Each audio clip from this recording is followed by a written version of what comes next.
اچانک ہی 10 سیکنڈ بعد وہ دوسرا سوال کرتے ہیں علیمہ آپا سے کہ علیمہ آپا آپ کی اوقات کیا، آپ کی کیا حیثیت کہ آپ ہمارے خلاف کمپین چلائیں، ہم صحافیوں کے خلاف کمپین چلائیں. تو یہ وہ الفاظ تھے جو گالیوں سے کم نہیں ہوتے. گالی کی ڈیفینیشن یہ ہوتی ہے کہ آپ ایسے الفاظ استعمال کریں جس سے سامنے والے کی تضحیق ہو. یہ گالی کی ڈیفینیشن ہے، چاہے آپ اس کو آپ جس بھی طرز میں لے کے چلے جائیں. اب اس طرح کا سوال کرنا کہ آپ کی حیثیت کیا ہے، آپ کی اوقات کیا ہے، آپ ہوتی کون ہے، یہ سوالات کسی صحافی کو دیتے ہیں.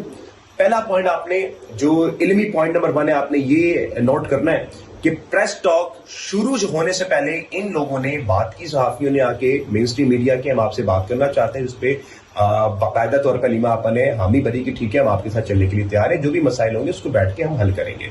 دوسرا آپ نے علمی پوائنٹ یہ رکھنا ہے کہ یہ سوالات پریس ٹاک میں تب ہوئے جب ریکارڈنگ اسٹارٹ ہو گئی تھی.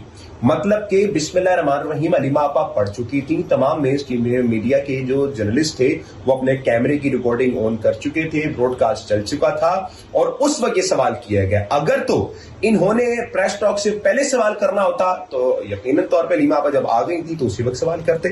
اگر تو انہوں نے پریس ٹاک کے بعد سوال ہی کرنا ہوتا تو پریس ٹاک کے بعد کرتے. لیکن ان کا ایک پراپرلی ایجنڈا آپ کو سمجھ آ رہا ہوگا کہ انہوں نے ریکارڈنگ کے اندر میڈیا کے جو جب ڈی ایس این جی شروع ہو گئی، براڈ کاسٹ شروع ہو گیا، اس کے دوران انہوں نے سوال کرنا تھا تاکہ ان پہ تشدد ہو اور چیزیں دکھائی جا سکیں. اب آتے ہیں علمی پوائنٹ نمبر 3 پر. اس میں ہوتا یہ ہے کہ جب ان کا یہ معاملہ ہوتا ہے تو اس کے بعد لوگ ان کو مارتے ہیں. وہ ظاہری بات ہے اپنا آپا کھو جاتے ہیں. تو وہاں پر 3 صحافی ہوتے ہیں، مختار جو کہ ڈیجیٹل پلیٹ فارم سے، عثمان چودھری اور میں. ہم تینوں جو ہوتے ہیں وہ بیچ میں گھستے ہیں اور بچاتے ہیں ان لوگوں کو، کیونکہ یہ لوگ ہمیں جانتے ہیں، یہ ہمیں پہچانتے ہیں. میں آگے آتا ہوں طیب بلوچ صاحب کی، میں جو ان کے سامنے دیوار بن جاتا ہوں پی ٹی آئی کارکنوں کے سامنے، اور میں کہتا ہوں ان کو ہاتھ نہ لگے، ان کو مارنے سے پہلے آپ کو میرے پاس آنا پڑے گا. میں ان کے سامنے آگے کھڑا ہو جاتا ہوں کہ بھائی ہاتھ نہ لگے طیب بلوچ کو.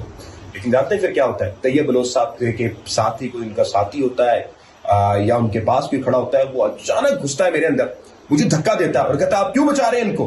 میں کہتا ہوں شاید یہ پیٹی کارکن ہے. لیکن طیب بلوچ صاحب اس کا ہاتھ پکڑتے ہیں اور مجھے سمجھ آتا ہے کہ بھائی طیب بلوچ کی ساتھی ہیں، اور وہ کہتے ہیں ہٹ جاؤ. پھر طیب بلوچ ان کے ساتھ چلے جاتے ہیں دوبارہ بھیڑ میں پٹنے کے لیے. مطلب کہ آپ یہ اندازہ کریں، ایک آدمی آپ کو بچا رہا ہے. یہ علمی پوائنٹ نمبر 3 آپ نے نوٹ کرنا ہے کہ ایک آدمی آپ کو بچا رہا ہے کہ بھیڑ میں آپ کو مارا نہ جائے، پکڑا نہ جائے آپ کو، آپ دوبارہ بھیڑ میں گھس رہے ہیں کہ آپ کو پڑے چپیڑے. تو یہ تو چیز بالکل سمجھ نہیں آتی.